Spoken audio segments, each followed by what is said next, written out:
Today I'm going to be making geodes with translucent opal glitter. So if you want to see pure beauty, make sure you watch till the end.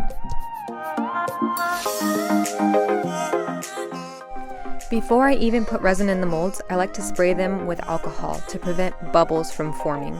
This doesn't guarantee that there won't be any bubbles, but it does help from a lot of them forming.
I also like to spray them with alcohol right after I'm finished because it prevents microbubbles from forming at the very top.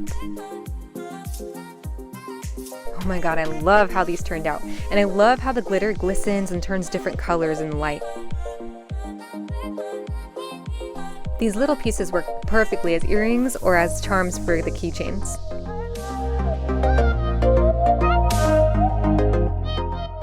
Oh, see, look at the little heart, isn't it so cute? Anyway, you can actually add little letters onto those and it gives it a cute little personalized look.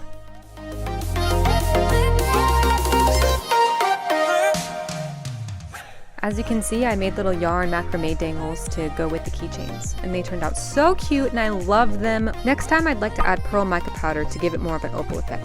Anyway, I hope that you liked watching this video. Please give it a like and subscribe, and I hope to see you in the next video.